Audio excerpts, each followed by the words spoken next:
Good evening and welcome back to the Nexus Gaming Series. I'm your caster, Bahamut. On the left-hand side, we have Lusciodology, which I'm going to probably... or Lusciodology? Lusciodology, there we go. I know I was going to say it wrong a bunch of times.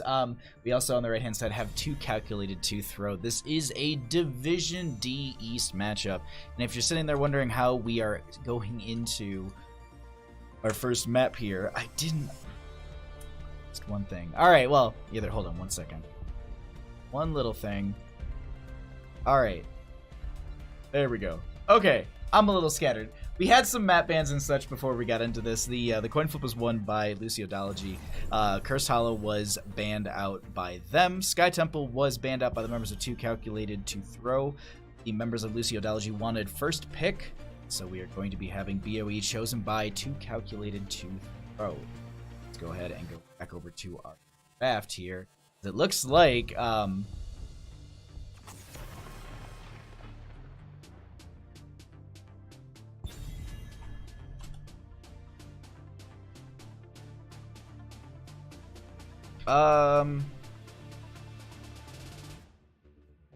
Lusciodology want first pick?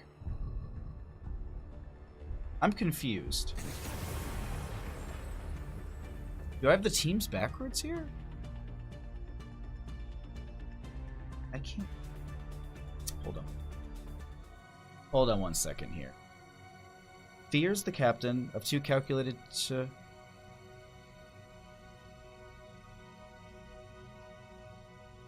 What? Okay. I wrote it down backwards? What?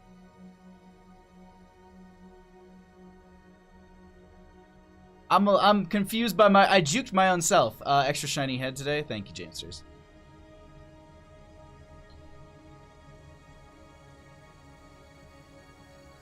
Discord said that Galactos was on Lusciodology, which I have on the left-hand side. And they wanted first pick.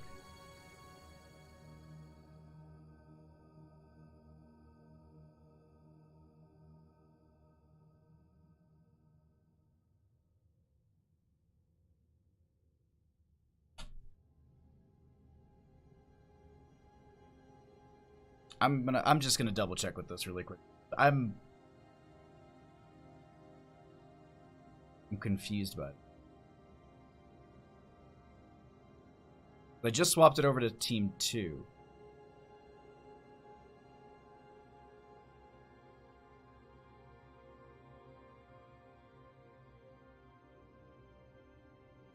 Alright, cool. I had it all backwards. My apologies. So that is them choose. Okay. Alright, we figured it out. Let me swap this back over. So it means that this is actually their pick. Okay, cool. Figured it out. Let's go. Like your beard. Thank you, Skull Kid. Welcome. Alright, we got our game. Let's actually get into this. I didn't mess up this time. We actually have a draft screen. Okay, so on the left-hand side, we have Lusciodology with 2Calculated2Throw on the right. We have it all ready and set to go. Young Shocker, welcome as well. Thank you so much. I appreciate that. How are y'all doing? Thanks for coming by. We got some awesome games in front of you. The Majestic D Division Series? Division D, washed up streamer, what's up? Division D is... It's where we're gonna get some of the best, some of the drafts I do think here. It's a place of good. No, I actually really do. I'm just making sure things are running smoothly. That's all good. Stream's all set. Let's actually see what's going to happen, as we do have a ban going out onto the Zeratul to start this out. We do not want to deal with that potential dive into the backline and blow up, as well as the fact that a lot of these games do go into that 16 realm, so you can end up getting some in these situations where Zeratul gets the full build. Now granted, this is Battlefield of Eternity. You only have 2 lanes, so the push power can be immense if you do pick up something like, I don't know, Sylvanas, or even, let's just say, Cho'Gall. This is Division D. This is where I think anyone plays anything, and we're going to be getting... I think we're going to be getting a real hoot of a match here. as we have a Zeratul Alarak ban. I want to just point out that no ban has gone out to like Greymane. There's nothing been like Valas or even Hanzo, so there's no priority onto any of the what would be Immortal burn. I'm looking. There's also like the draft chat is just them just like talking back and forth about Nabisco and Cheez-Its. So actually, yeah, you can see. Let's see if I move over this way. You can see. Yeah, you can see that they're talking about snacks. I don't know. Reptilius is my boyfriend. Well, glad to have you here cheering on your boyfriend. That's always like the best thing to me is when there's actually people who come and they're like, hey, I'm here to cheer on my friend who like, or it's like I have no idea what's going on in this game, but I'm here to cheer on my friend because they told me that they're playing and you're casting, and I'm just like, oh man, that's the best, because like it always feels good to have your friends cheering you on, and or even significant other cheering you on. So that's awesome. Thanks for coming by, Skull Kid. Diablo going to start this out on the side of 2Calculated2Throw with an Orphea and a Melganis going to be walking their way in on the side of Lusciodology. That is... that's an interesting start here. Lots of big blow up coming out from Orphea. Lots of great setup. Excuse you, Bandit. Lots of good setup and initiation from Melganis. So far the dive composition of Lusciodology is really coming together. At least that's what it's showing me that they want to do. We do have an Artanis going to be coming out for the 2Calculated2Throw team with a white main, a Sally Thigh main going to be coming in this, and she'll be going ahead and healing up that friendly team from the distance. As long as you're marking with the Zeal and you're getting that damage out, she is a phenomenal character. Artanis is great. Notably, this is probably the one map where we do see him the most. So, I mean, this is like also the one map where a lot of people are just like, oh yeah, like that's an Artanis map. That is exactly what you can do. Look, man, we're pushing for that sponsorship. Well, Nabisco and Cheez-Its, now you know. The members of 2Calculated2Throw are looking for a management? Sponsor, I guess. You already said sponsor. Just go ahead. Just go ahead, sponsor this group of kids. What do you have to lose? Nabisco Esports? I think that's, boom, done. Cheez-It Esports? Mm-hmm. And then they just cheese every game. Like, they just play cheese comps. That's it. Decker Kane's going to be taken out here, and a Jaina on the side of Lusciodology. The Jaina would actually pair well into the Diablo. There's a lot of setup around that. You can Ring of Frost into the Apocalypse, or Lightning Breath has some setup into the Ring of Frost as well, or even just the Water Elemental is a great tool to get some poke and some burn. We do have Lusciodology going into the Lucio. Who would have thought on that one? And we have a Vala to be picked up as well, so that is going... How could you? I like just the all caps.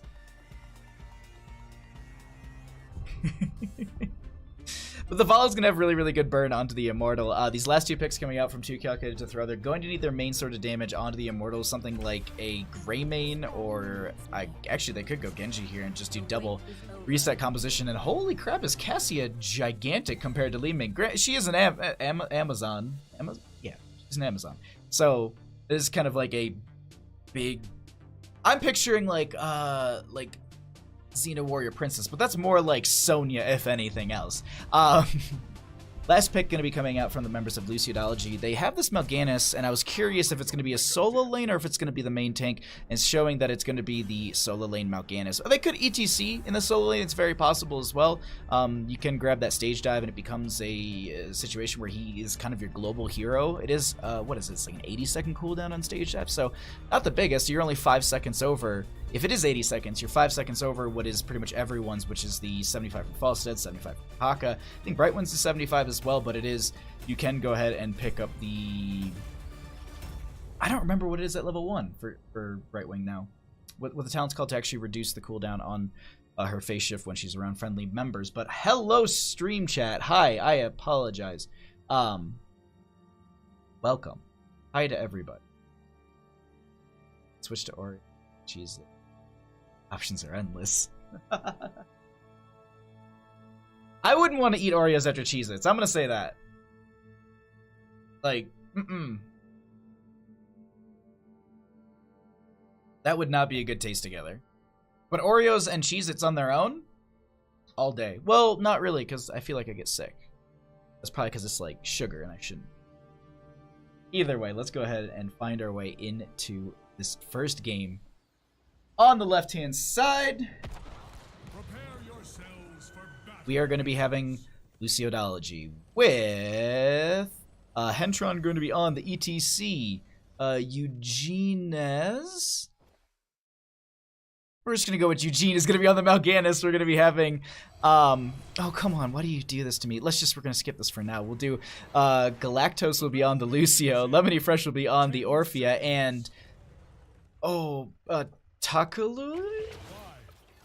We're going to go with Tak is going to be on the Vala. On the right-hand side, we have the members of 2Calculated2Throw. We'll have, Gladryson is going to be on the Whitemane. Reptilicus is going to be on the Diablo. Yerg, we're just going to go with that. It's going to be on the Li Ming. Fear on that. Cassia and August Sun will round out the team on the Artanis. I apologize for murdering all of your names so horribly. I will do better in the future.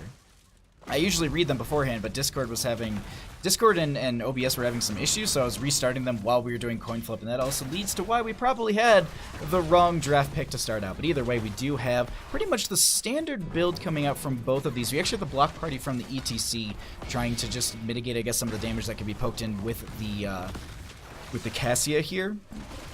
Could help a little bit. Once that Fen goes off, though, those block stacks are going to get absolutely shredded. The Artanis obviously did go into that amateur opponent at level 1, which is going to yield them some good burn onto the Immortal. And actually peeking up into the top lane, we can see August Sun going into Eugene. Watch these all be super simple, and I'm just, when someone says it in Twitch chat, they're just gonna be like, oh yeah, it's just this. It's like, of course Vala's name is that simple. But I potatoed on it, and I do apologize. And it's just going to be lane clear. I actually really like the start here. We do have that Thunderstroke from that Cassia, allowing her to stack up to 40 from her Lightning Fury. And that way, at least, she can actually get some extra damage, and also the second charge after 40 heroes. But the increased damage is the big part here. Knockback from the ETC as they've dove in quite a bit here. The friendly team is nowhere to be found, but the Overpower is actually going to put them in a nice spot. There's a nice combo coming out from Li Ming, but it doesn't yield them the kill they're looking for just yet. Vala going to continue to poke out here and there, and that's going to be the Diablo getting some fire stomps and some zoning. But overall, no one really going to be going down just yet, and just some damage going to be just traded between the two teams, as well as I continue to say, stacking quest. We are going to be having, I'm just trying to look through and see if there's anything that really stands out here, and it's pretty much the same thing, the standard that you have. We do have Righteous Flame instead of the Clemency, I believe it is, at level 1 for the Whitemane, which is a little bit, it's just, instead of being targeted healing, you're going to be just dealing a little bit more damage, so the trade for the damage is going to maybe yield them some extra healing in a lot more of these team fights. But we do have our first Immortal popping up here in 30 seconds, just about. I like this camp rotation coming out from the members of Lusciodology. Being able to grab this and time this out right before the Immortal is a huge factor. Once it goes in the lane, it will stall out some time in your favor. We do have the members of 2Calculated2Throw rotating off to the right-hand side here, so it's looking like they're trying to do the exact same thing. Do we have the invade is the question. They've already grabbed their own. They could prep the lane a little bit more. They could grab this camp down here. No camp grabbed in top either, just to add some pressure, but they're just setting themselves up. We do have Vala going over to the top lane, or the top portion here. Just want to get the clear on this, and I think they're just going to race this right out. Yo, Kriv!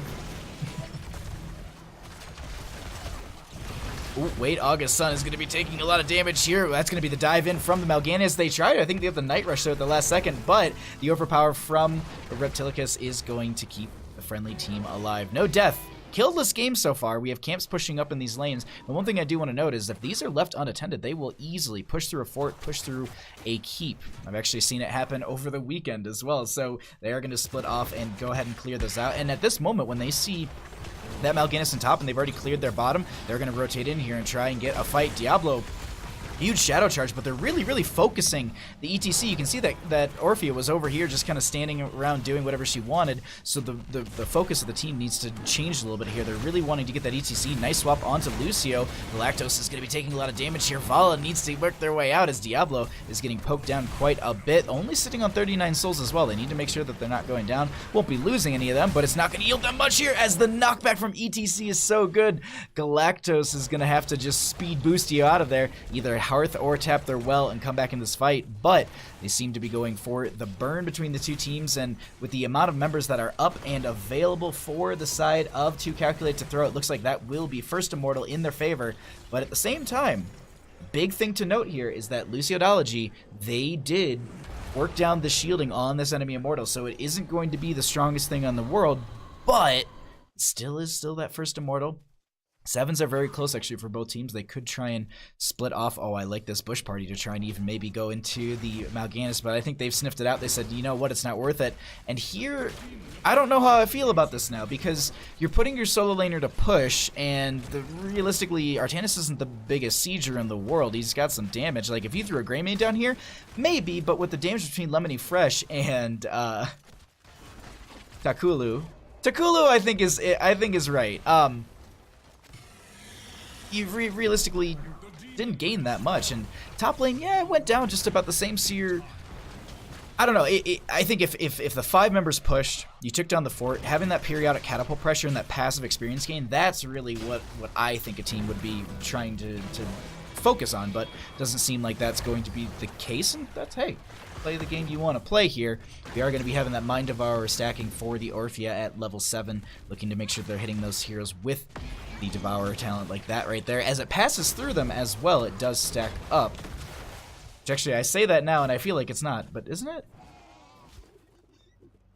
Because I thought it can pass through them as well. I feel like I've gotten stacks to that. Maybe it didn't hit the Diablo at all. Either way, it's going to be the full Hungering Arrow build out from the Vala here. Going to be looking for those stacks on heroes as well, just to make sure she has that excuse me, as she has that extra damage, and she'll be able to have the resets at level 7 with that vault. Excuse me. Power Slide from the ETC is going to knock back Fear. They're taking a lot of damage. They're trying to work their way out, and that's going to be the Zeal marked on them, keeping them alive. Meanwhile, in bottom lane, do have a nice push in from August Sun into Eugene down here, and they're just playing the safe game. Swap goes out from the Artanis, and this with the front gate being down, August Sun can really play aggressive here, and the swaps won't take any damage from being near the towers. So if they could get a huge swap and pull them over by their own tower front gate, that'd be great for them. But unfortunately, I don't think that's going to be the play that works out. Do have 7 seconds on the Bruiser camp for the right-hand side of 2Calculated2Throw, but Lusciodology will be able to burn this down quite quickly. Do the same thing on the right-hand side. They're once again going to rotate, and no priority onto either of these camps in the bottom or top. The siege camps have not really been touched by either, and it's a little surprising. I think they would try and either double up in the lane for top lane. They could throw August Sun up there to grab that camp, so as that's pushing in, the siege camp will be there as well. Same thing in the bottom lane, or just having double lane pressure, but the ETC is going to slide forward. Knockback will be there. Blinds are going to be out from the Cassia. Mind Devourer will be there. Cleanse on the Cassia, making sure they're staying alive here. Nice Night Rush just to try and keep setting this up here. August Sun is, I think, going in for a bit of a dive, and it's not going to work out for them. They take the Cassia down. That will be the Artanis as well. First 2 kills of the game are going to be going over to the members of Lusciodology, and Galadriel gets out of here with a sliver of health. Now, ETC might have gone a little too far out of there. Oh, wow. The mosh pit to lockdown 2 here. Vala comes in as well. Chomp going to be out from Lemony Fresh. They do get the Li Ming here. Knockback onto Reptilicus is going to deal some decent damage. The Break It Down is going to shield them, and I think the plan was to shield up and run in there, but unfortunately, they do not get the kill. Diablo not fully stacked on souls either, so they need to make sure that is going to be something they finish out so they can have that extra power. I mean, I saw a GIF today of someone living through just absolute mayhem as a Diablo with full souls, as long as they're getting those fire stomps out. And with the current build that they have, the fire stomps are going to yield them quite a bit in these tight corridors. This is going to be a very well shielded Immortal so far in favor for the members of Lusciodology. Naval is dealing some decent damage here, and we can actually pull up some of those damage numbers. Excuse me, we'll pull up some of the healing numbers first. But with them just kind of giving this over, that's a well shielded Immortal. They will have their 10s off this camp. This is a little...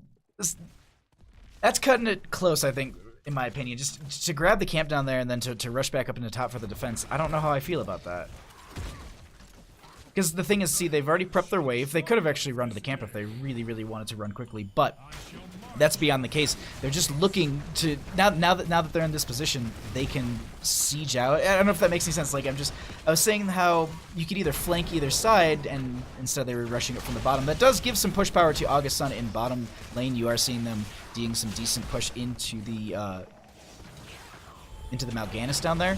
But this Immortal getting a lot of value in favor for Lusciodology, the power slide in. They don't have the mosh pit for 14 seconds here. They're just trying to zone. That is going to be the Rain of Vengeance. Fear seems to be the target. The blinds are there. Orphea trying to step in, and that is going to be Cassia going down. That will be also the fort going down in the top lane here. Chances, I'm just, they're just still pushing in bottom lane. They're saying, you know what, I'll push down here. That'll keep us up and afloat, hopefully. But it's 12 to 11, and it's starting to have a bit of an experience deficit grow between these two teams. Decent damage coming out. I'm waiting to see with bated breath who... Do they go in further? No. The Immortal goes down. They don't lose that much more there. Meanwhile, in bottom lane, nice juke onto the Night Rush. Excuse me, onto the Fell Claws. Okay, I was wondering if Mal'Ganis was going back in there because the Fell Claw cooldown rate is not that high. So you could just... I was thinking that he had another combo sitting right there and he was going to continue to go into the Artanis, but they have Hearth back now. They're going to go back, get full on health, and re-enter into bottom lane. The other big thing to note here is that 13 talent tier has been achieved on the side of Lusciodology, and they've got this experience. It's about a 2-level lead at this point. It's kind of hard to be in that spot.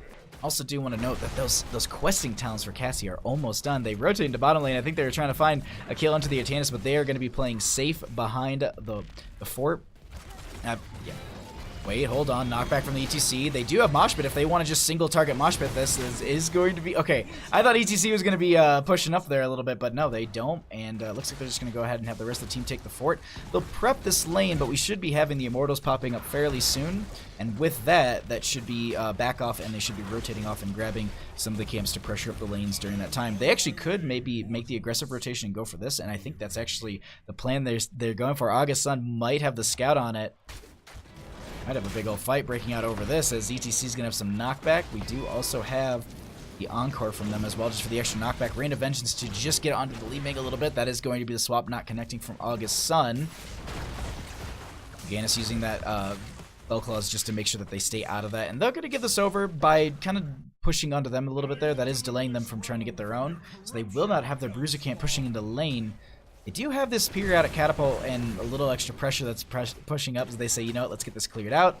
We will just have that prepped up, but Artanis with the blind, just to slow this down for a couple more seconds, especially onto that Vala, that does not allow them to get the burn as quickly as they want to. Red team traded a fort and a keep wall for bot fort wall. Massive loss. Oof.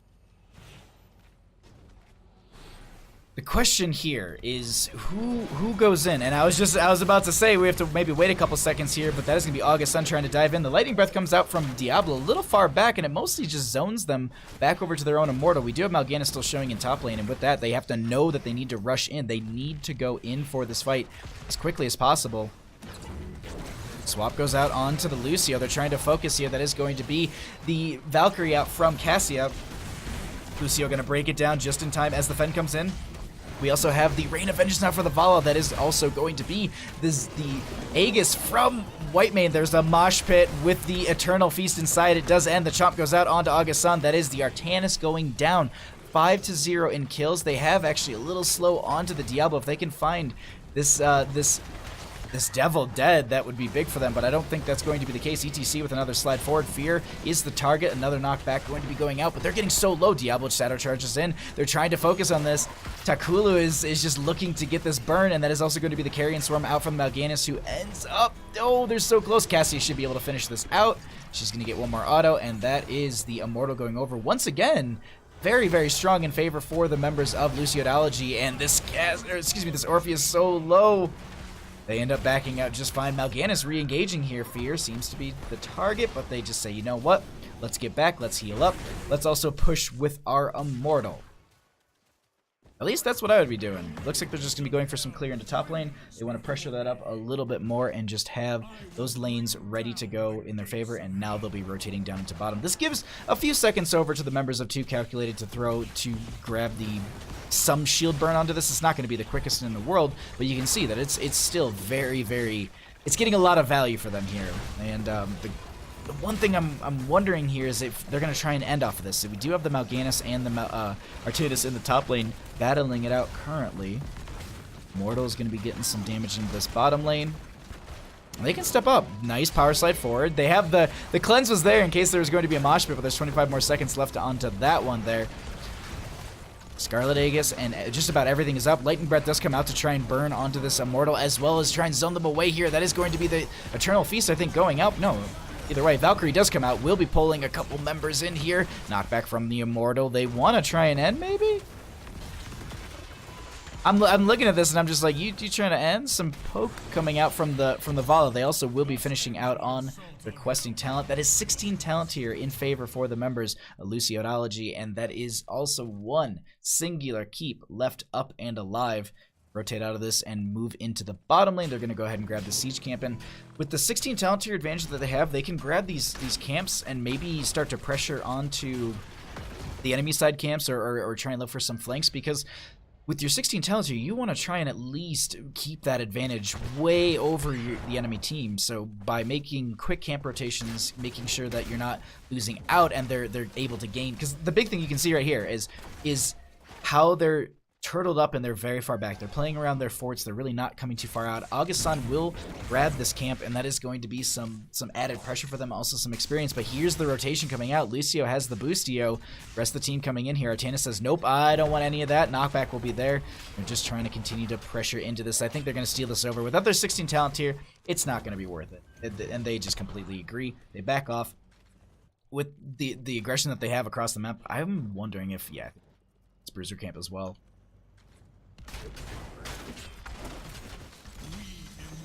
But realistically, this allows the lanes just to push a little bit faster. They crash into your core, and you can get the clear. This pushes them into that 16 talent tier, so they can fight with an even talent tier, but they need to get some lane management done first, because it's going to be 18 to 16 in levels as the Immortals drop. They may actually want to try and end, or not end, but at least take out this top lane keep. They need to play a little slower, though. There isn't not the whole wave hasn't crashed up into this keep, so they're diving forward. They really want to get some damage onto this, take it down, so that way the Immortal potentially goes into the core if they can grab it. Next, Rain of Vengeance coming out to zone. That is going to be the Night Rush to sleep onto 2. Power slide forward, knock back into the friendly team. The Mosh Pit comes out, and it knocks a couple members. The Valkyrie will be there. The Eternal Feast will be on top of all of that, continuing. Break it down to use. That is going to be the Scarlet Aegis out from the white main. Diablo is trying to live the Fire Stomp, getting him so much value. The knockback will be getting them value, but that's going to be Diablo going down through the Carrion Swarm from the Mal'Ganis. Ooh. All those Fire Stomps getting so much healing for that Diablo. That just shows 100 souls on a Diablo with Fire Stomp. It can just keep you up and alive throughout an entire battle, especially as long as you're just having those flames pass through enemy heroes. 16 to 16 in talent here, but 18 to 16 in levels. It's a 6-0 game when it comes to kills, and we have the Immortal phase going to halftime. They're just trying to fight this once again. They dive out into this. The white man is trying to get some damage out here. ETC power slides forward. They're getting all of these members grouped up, and no one's able to go down. The Eternal Feast comes out. Orphea getting 2 damage off of that, and that is going to be a lot of members going down. Augustin and crew are falling apart here. Fear seems to be the target. I think they're going to be able to make their way. Oh no, they want to take this chase. Now they're just saying, oh crap, maybe if I run this way I can juke and jive, and you can see the pings are coming out. Lucio not even boostioing for this. They actually run back over and say, let me just get some shielding off of this. As long as I auto and move, I can get some shielding. There we go. Almost Fears, what's up? Fun Slashing Bloodrune, what's up? If I have not said hi to you, I apologize, but hello! What's up, everybody? Okay. 3 members, all coming back to life.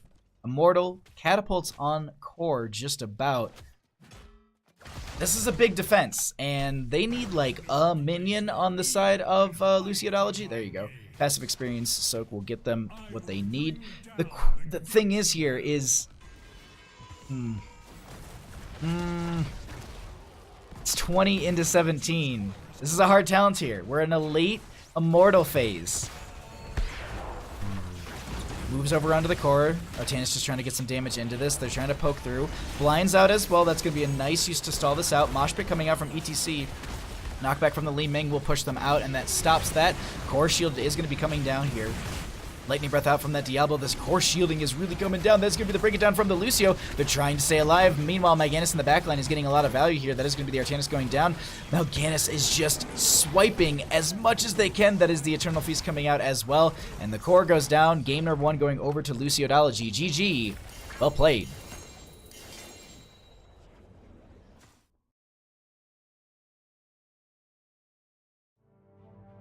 Hero Sharebot, could you please?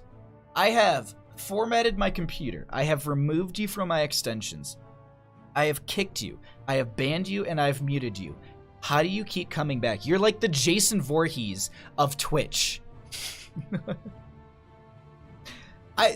You know what? Dead by Daylight needs to make a Hero Sharebot character because that bot does not die. What a really great game.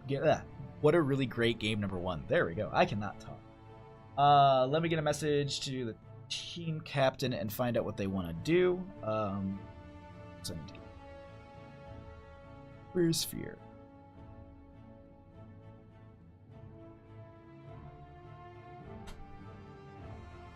Right. Let's just show you talents for a little bit. I cannot talk today. I don't know what it is. Like today feels like Monday, but it's Tuesday, and it's almost Wednesday. Alrighty. Maybe show talents as well. I'm just finding out what the map pick is and everything. Kaleo! What's up, bud? Thanks for coming by. Glad to see you back on the internet, friend. I have missed you. And butts. I'm just opening up my tablet really. Just want to have. Check. Stream is running. Of course, tablet doesn't want to do tablet thing when you need them to do. Isn't that's just always the case? Okay. Please don't update Steam. Why you do this? Oh, okay, cool. All right, so I know what map we're gonna go to. So let me pull this away. Let me set up the lobby and get everybody in here in just a second. Where is the map that I just said?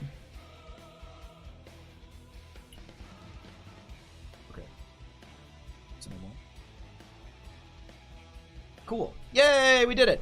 Okay. Make observer. Set to referee.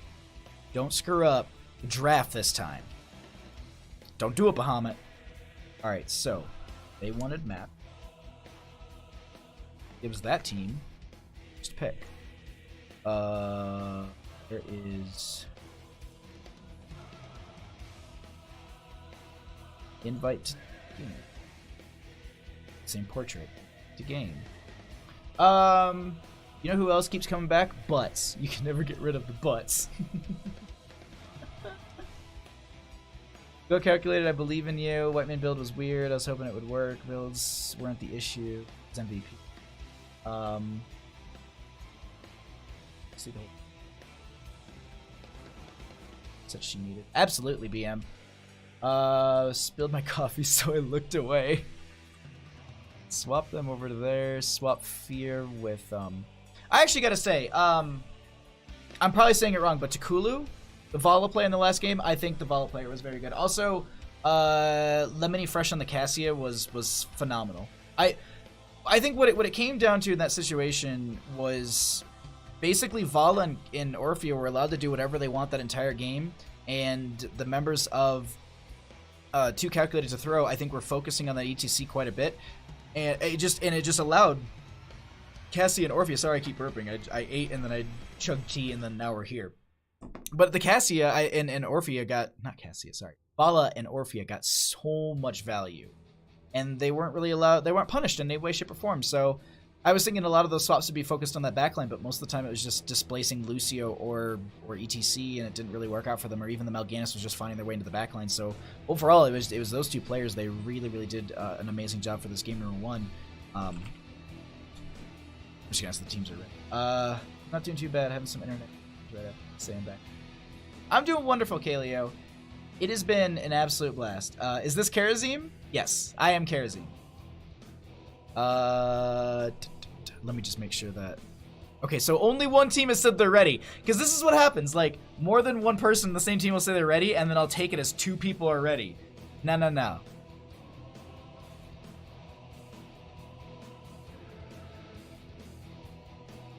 I don't know why, BM. I don't know. It's one of those days. I'm tired. My left eye's been twitching for like a day and a half straight, and I don't know why. Ready for Cheez-Its. Need a minute. Oh, good.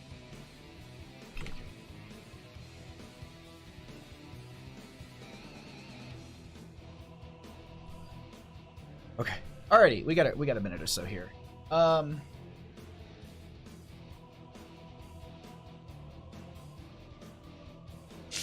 You can't get rid of the butts. Every time you turn around, they're always there. I mean, yeah. Okay. Alright, I have not updated any assets, so we'll have to do this on the fly, but let's go ahead and get ourselves into game number 2. Towers of Doom.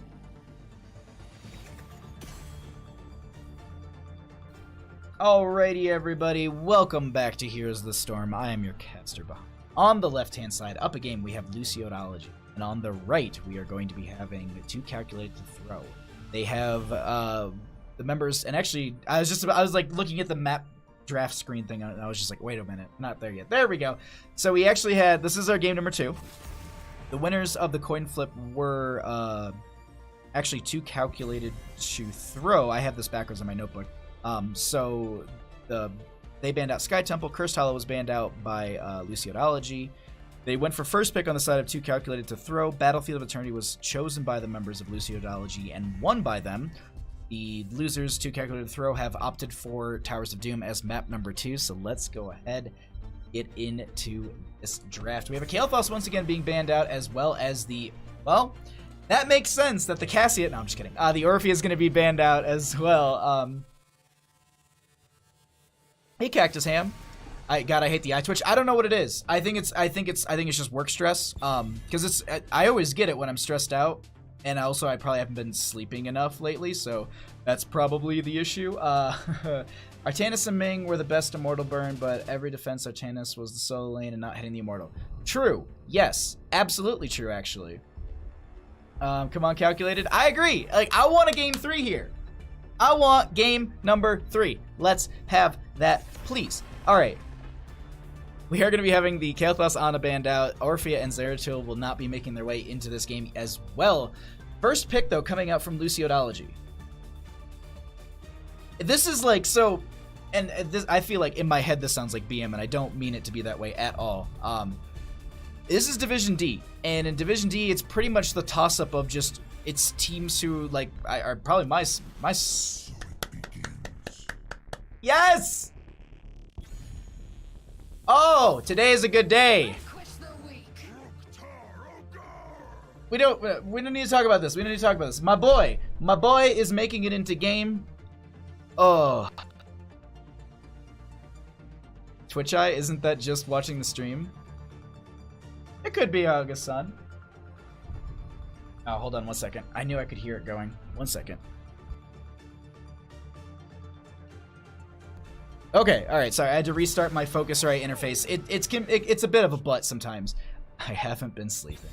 Relatable. Yeah, I need to, like, last night I looked at my phone. I was like, it's 11:30. Like, when did that happen? And then I slept for like a couple hours, and then I got to work. Well.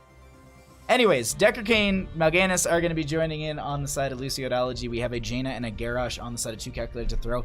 Looks like at this point 2Calculated2Throw is going for kind of a single target blow up here, as well as just the AoE. They could go for Water Elemental or Ring of Frost. The Garrosh is going to have lockdown, so that could set up the Ring of Frost if they do want to go for that big blow up like that.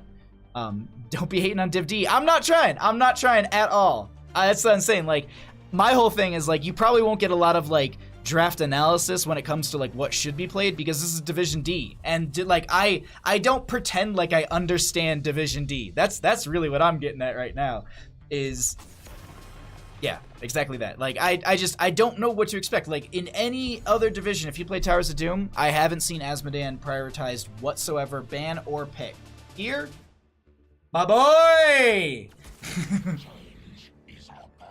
When you're using your eyes to watch Twitch. Hey, yeah, I get you, August-san. The Hawk is going to be grabbed here on the side of 2Calculated2Throw. Actually, a really, really strong hero for a map like this. A lot of great bushes for him to use the brush talk in, as well as the rotation buff that you do get from walking through those bushes. We do have For Royal Thickness, Alex Straza coming into this, and she will be getting the heals for the friendly team. Dragon Form, a really great actual tool when you come into these fight points, because once you get to the situations where it's a 1v1 kind of situation, or not a 1v1, a 1 alter situation, there we go, having the Dragon Form to kind of disengage or even just zone in a sense is really powerful. But I like the Junkrat as a response to kind of say, you know what, you're going to have to deal with some of this knockback and his displacement, because ETC will be bringing that to the table as well. The Azmodan, the only thing I'm really worried about the Azmodan right now is the damage to help in the rotational wave clear. I'm 200 IQ plays in Div D. I'm an Asmo fan. Hey, Stark, what's up? Arbar, Div D is too complex for you. That's okay. Okay. Okay, I see how it is. Thanks for coming by. I appreciate it. Thank you, thank you. What does Division D mean? It's so the Nexus Gaming Series uses an alphabet, much like you'd have in school. So you have Div A, Div B, Div C, and Div D. And then their top, which is what you'd have like typically in like high school or anything like that, would be like the advanced classes or whatever. Like I'm drawing a blank on the name, but there's like an advanced level of classes, and that'd be like the heroic. So there's heroic A, B, C, and D, and then it's separated. I believe it's B through D are separated from East and West, and A and heroic are all just their own. I think it's all one, unless they split A into two. I don't remember on that one, but I know heroic is just one. Like they don't have an East and West heroic. It's the lowest div almost. No, it's the lowest. See, now this is where you get to like, oh, well, is Div D East or Div D West the lowest one? Because there are two.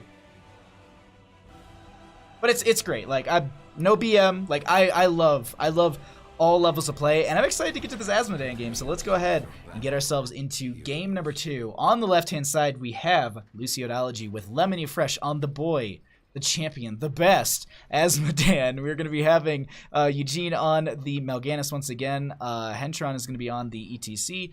Galactos will be on the Deckard Cain. Takulu is going to be on, and Takulu is going to be on the Junkrat.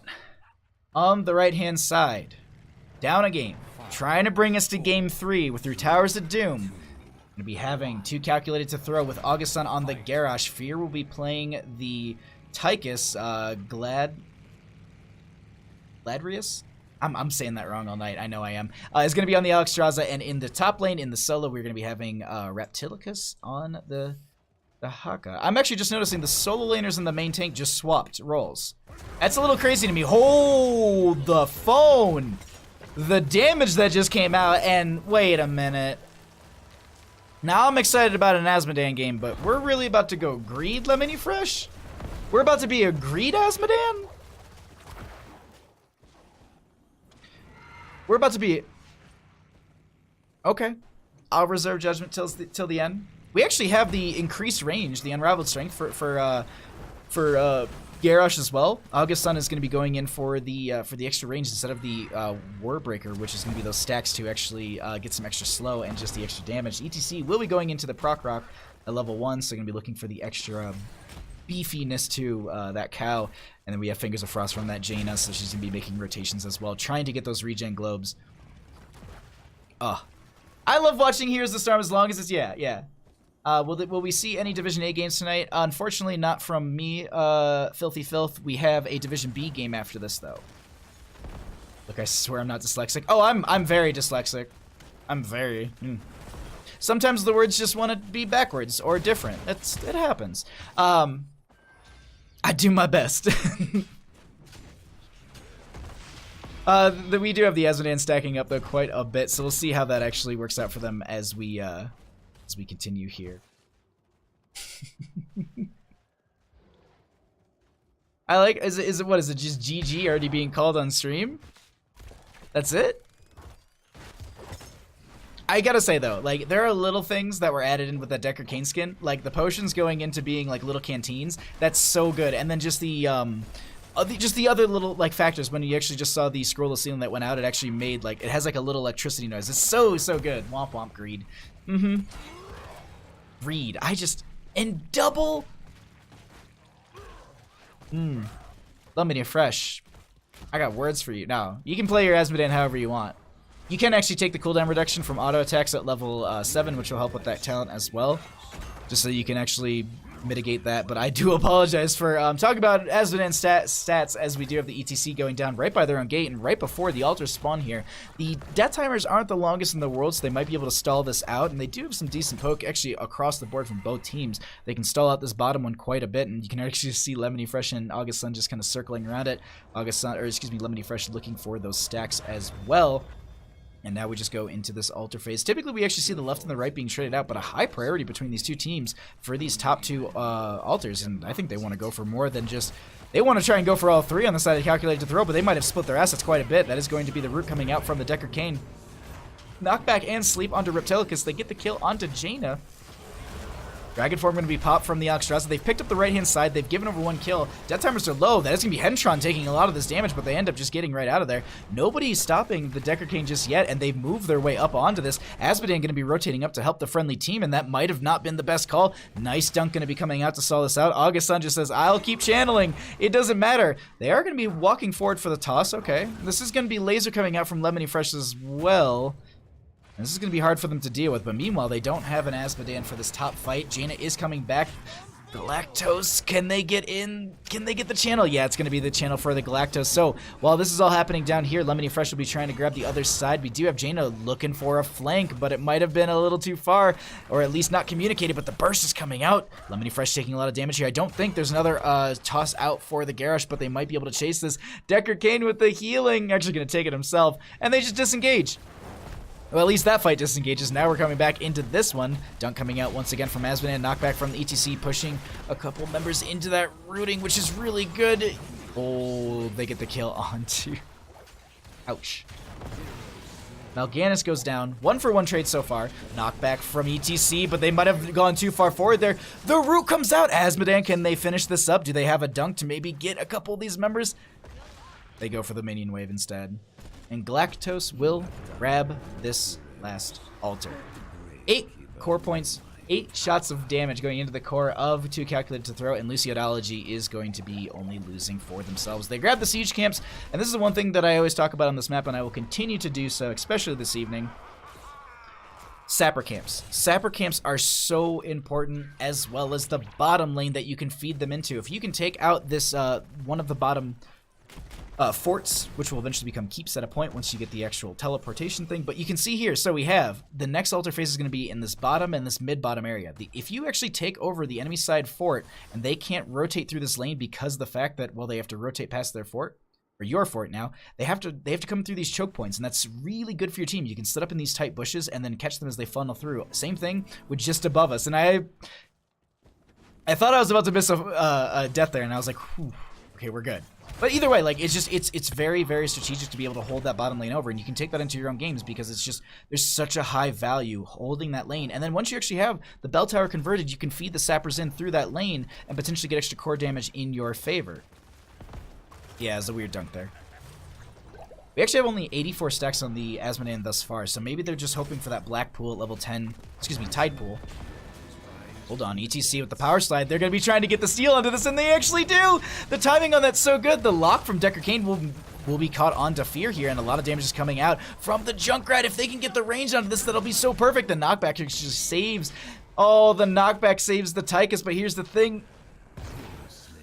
Alex Strauss gonna be seeing some stars as she's gonna get dunked on right there by the Asmodean. Lemony Fresh with that, but meanwhile Decker Kane goes down by their own front gate, and with that a 1-for-1 trade. They try and get this as quickly as possible. August Sun should have an interrupt. That is going to be the groundbreaker for that. Hentron gonna be coming in here as well just to zone. No one on this Junkrat in bottom lane. Did Dahaka burrow into bottom? I'm trying to remember where I saw Dahaka last, and I thought it was in top. They use their own... Oh, hold on. That is going to be the tongue drag locking down the ETC for a second, but unfortunately it's not going to be enough. Riptire coming out from the Junkrat. Gonna be chasing Fear here. And the blow up as well. They get the ETC just above us, so a 1-for-1 trade. Hold up. Demonic Invasion? I don't mean to BM, but like, Demonic Invasion? You're about to do this to me? My heart hurts. Okay, sorry. I don't know Carrion Swarm logo by heart yet, and I didn't see it go off, so I was like, Did we get the necrotic life drain thingy that he has? Like the basic, like the self swap healing. It's almost like a life binder, but it kind of works in the way of stealing health instead of replenishing who has the higher between the two. MVP ETC. This ETC is really good. I'm not gonna lie. Like Hensho being able to get some of these angles on these knockbacks are like really working out well, especially pushing them into the scroll of ceiling that Decker Kane puts out here and there. It's really, really good plays coming out from the CTC. I do like this invade though.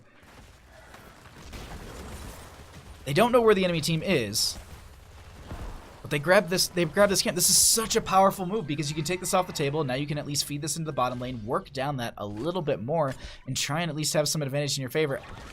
Nice use of the concussion mine to start to slow them down on this attack from the sappers here. But actually, ETC could have. I was gonna say ETC actually could have knocked them back while they were over here and maybe even tried to kill them. But regardless, bottom lane pressure has amounted a little bit. Asmodan went full Zagara. I don't like it. I'm not a fan of demonic invasion. But I'm not playing this game. So that's the difference. We do have the double altar phase popping up here. No 13 talent tier for either team, so they'll be playing on that even talent tier for the time being. 12 and a quarter-ish. I don't think they're going to be able to stall that out. Toss goes out. Hensho trying to get the mosh pit, but it's not going to work out. They're getting burned here, and they get shredded. ETC goes down. On the left-hand side, we have the Asmodan grabbing the altar. That is going to be Mal'Ganis going down as well. So they grab one altar. They're going to lose two, and then they trade out the right-hand side. With those two kills, I was just about to say, go boss. Rush the boss. They don't have their main tank or other tank in that matter. Asmodan will be trying to stack up a little bit here. That is going to be a little early on the Lornado, because if they actually held that, they could have dropped down to the point, knocked a couple members into the friendly team. Lifebinder does come out from the Alexstrasza onto August Sun, keeping them alive.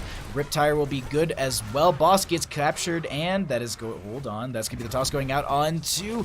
Oh man, the tongue drag from Reptilicus is so good right there for the extra lockdown to make sure that the Junkrat couldn't get away. Very, very good. Dark conversion. Thank you so much, Frank FS. Necrotic lifesteal. I think that's what I was going for. Dark conversion. That actually makes sense. Alrighty. Opinions are in full force. It's my boy. Like, of course I'm gonna be super. Like, I don't get to cast many Asmodan games, and I'm sure like when they go back and watch this, they'll giggle at it too. Like, I'm not trying to BM or anything like that. I'm just twist the blade. Come on, just twist the blade. At least we have Brutish Vanguard.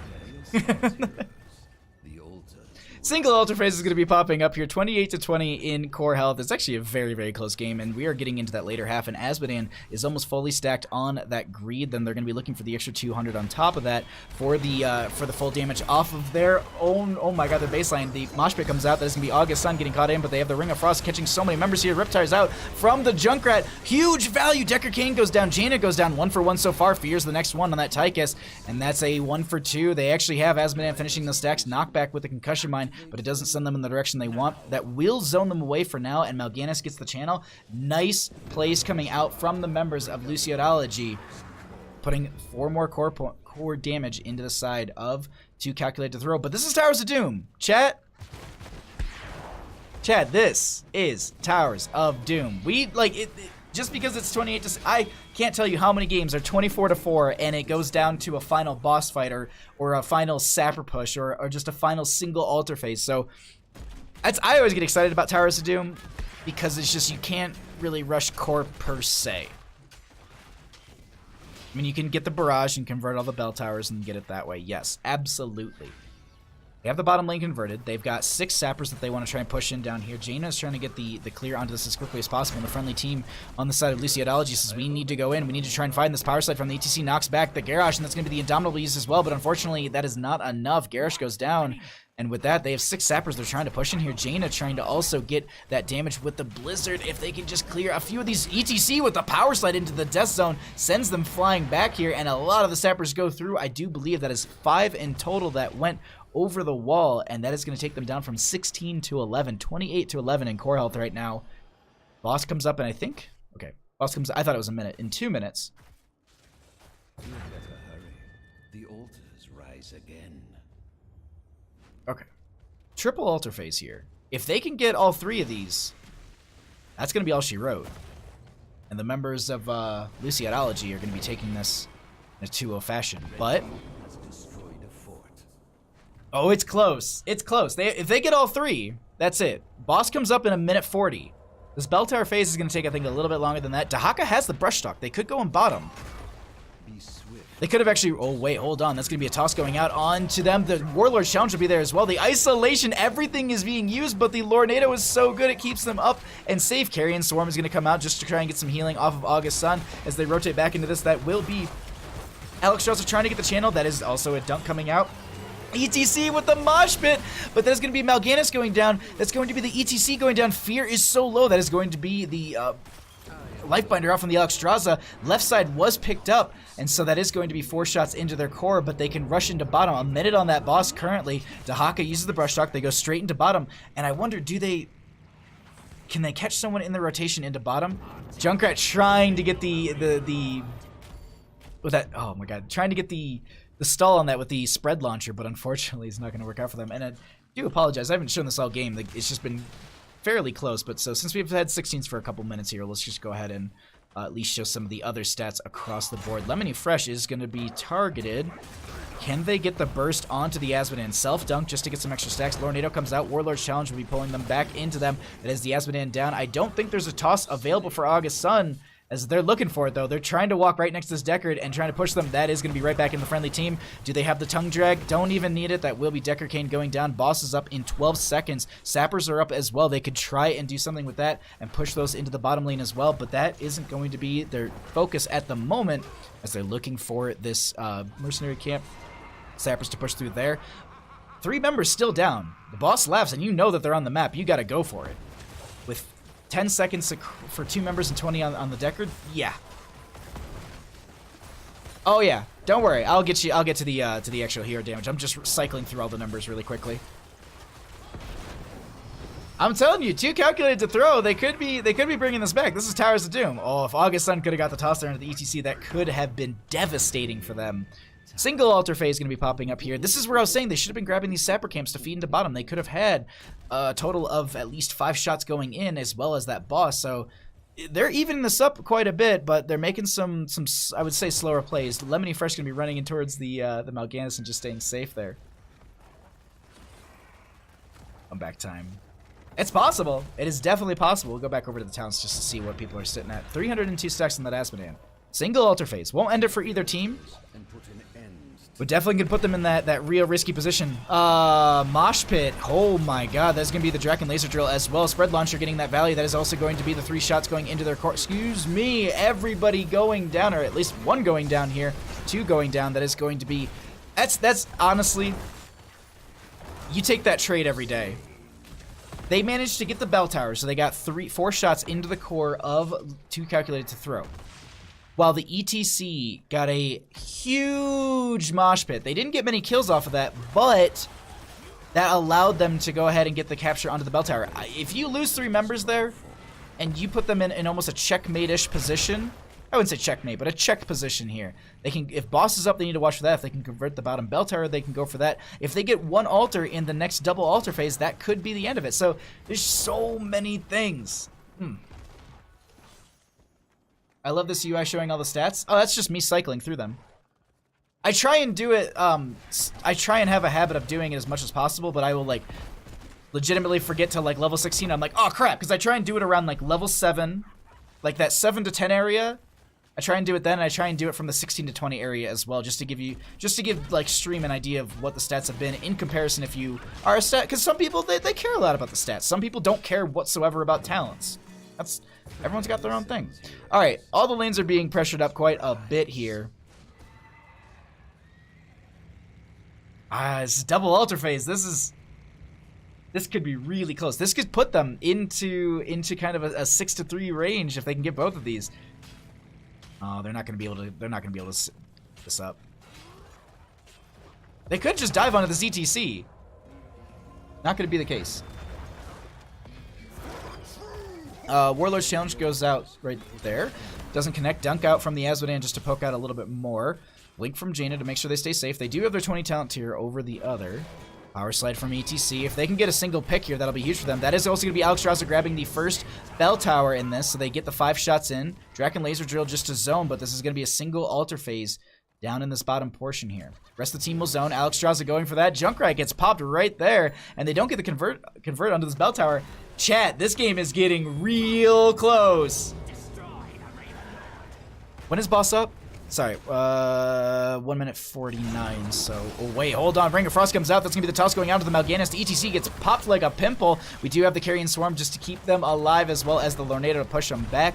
We don't have the 20, so we don't have more Lornados, more Lornados? I can't say it right, I can't remember what it is.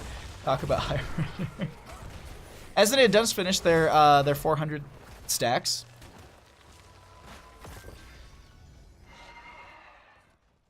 This is this is getting really close. Mid lane's actually going to go down just to the minions. Zapper's going through bottom lane. The one thing to note here also is once this tunnel pops on the map, which is about the 12-minute mark in the game, all the bell towers go from fort damage and experience to fort keep and keep.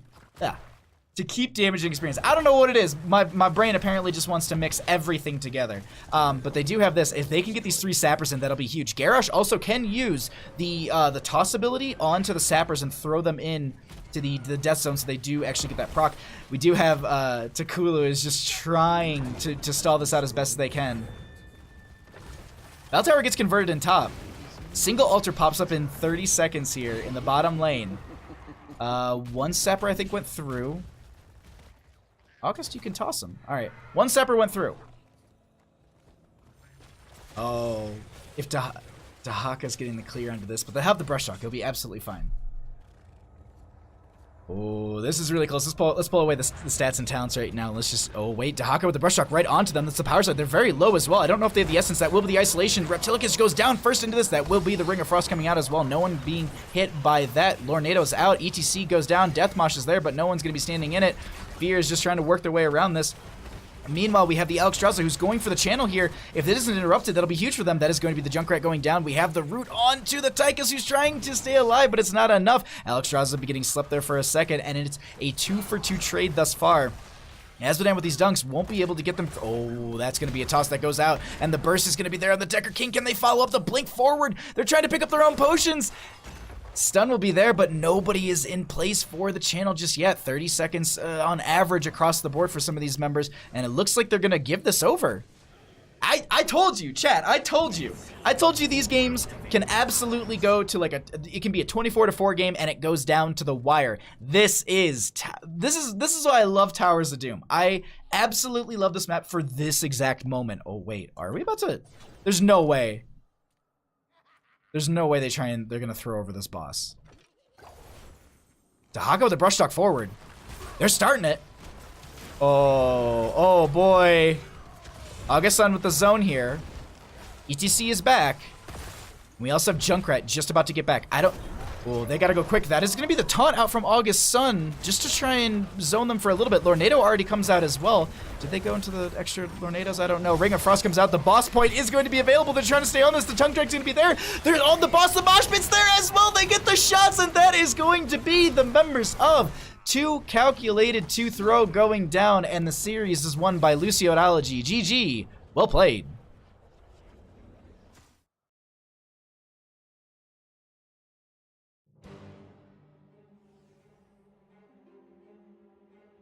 I can't believe it. The Apocalypse Shovel, thank you so much for the follow during that game. I very much appreciate that. Oh, boy.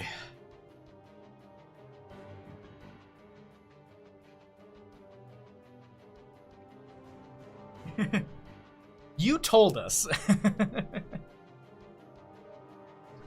Oh my god, I'm watching that fight, and I'm just like, I can't.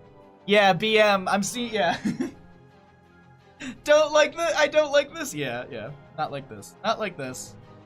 Let me at least show talents as well really quickly.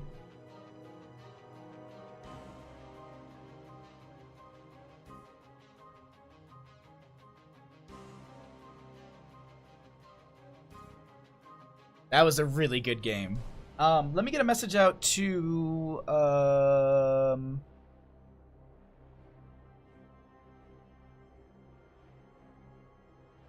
Lactose.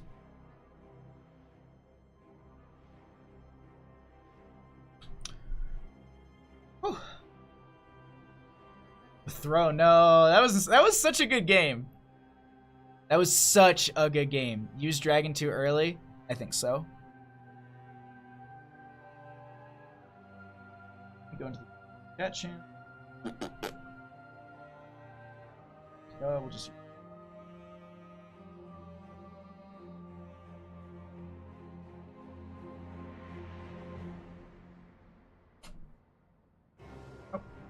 Alrighty, and at this time we are going to be joined by the main support, Galactos. How you feeling after that 2-0 victory? That second game, oh my god. I'm still catching my breath.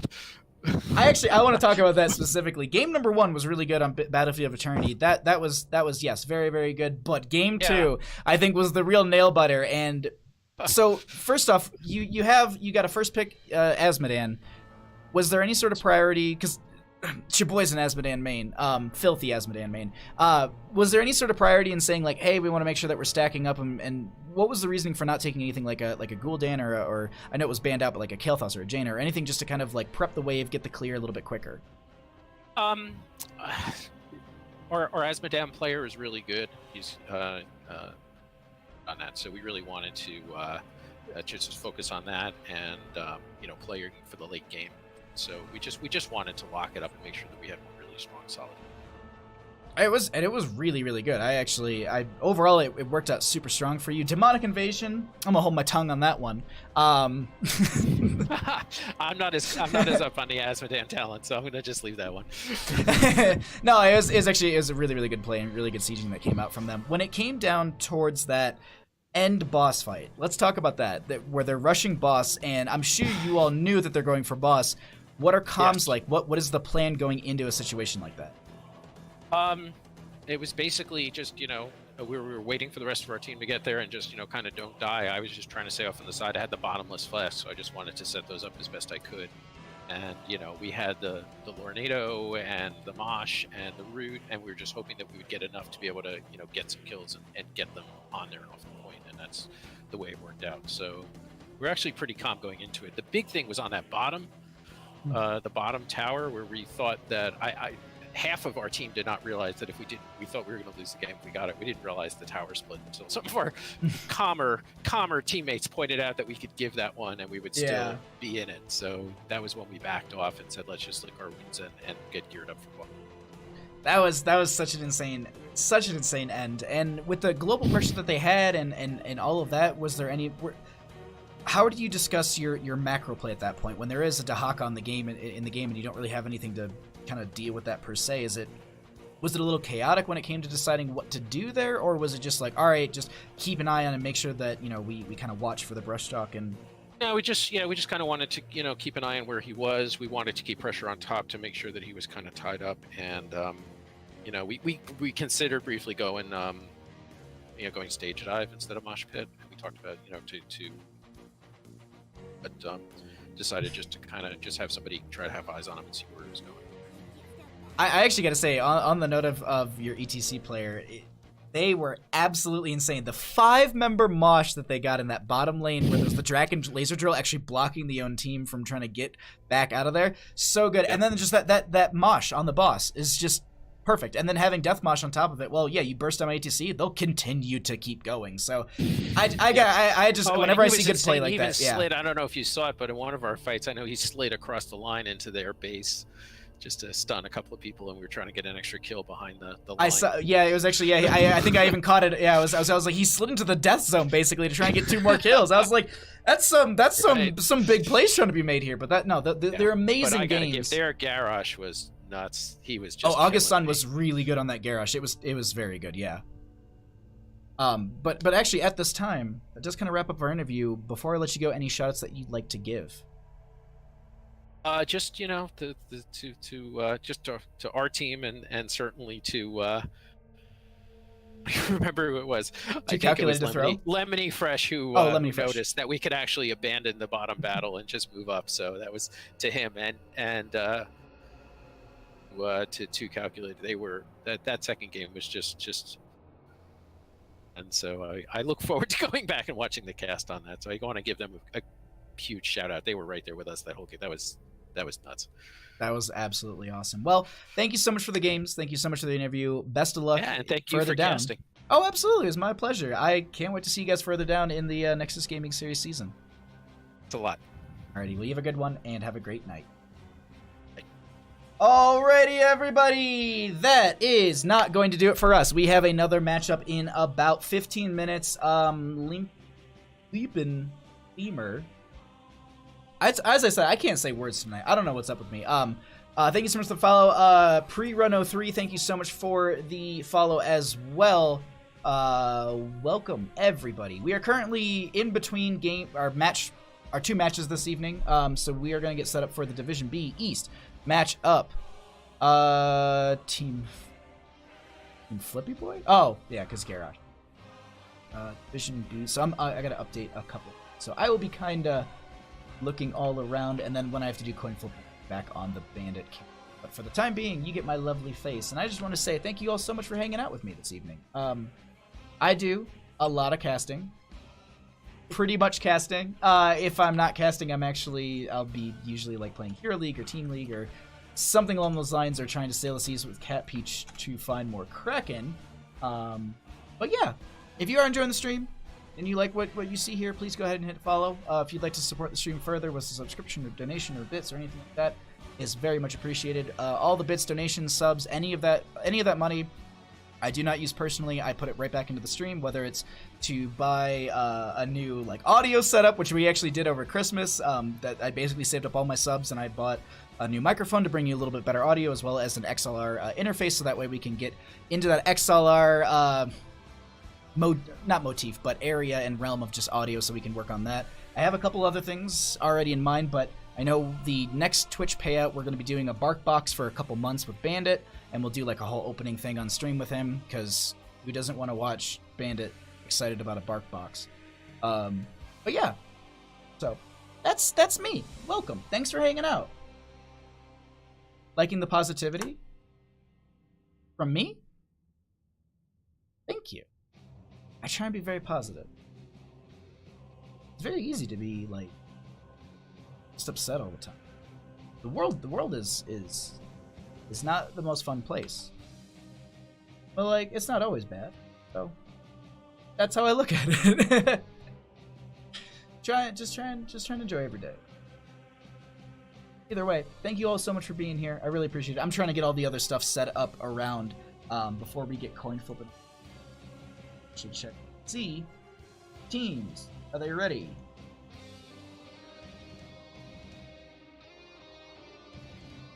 I'm just gonna reping them.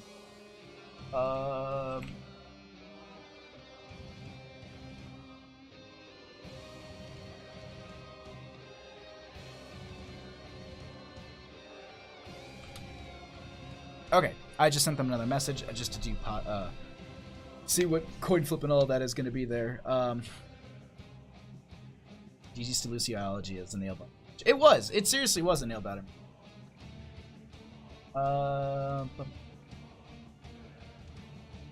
That's all set.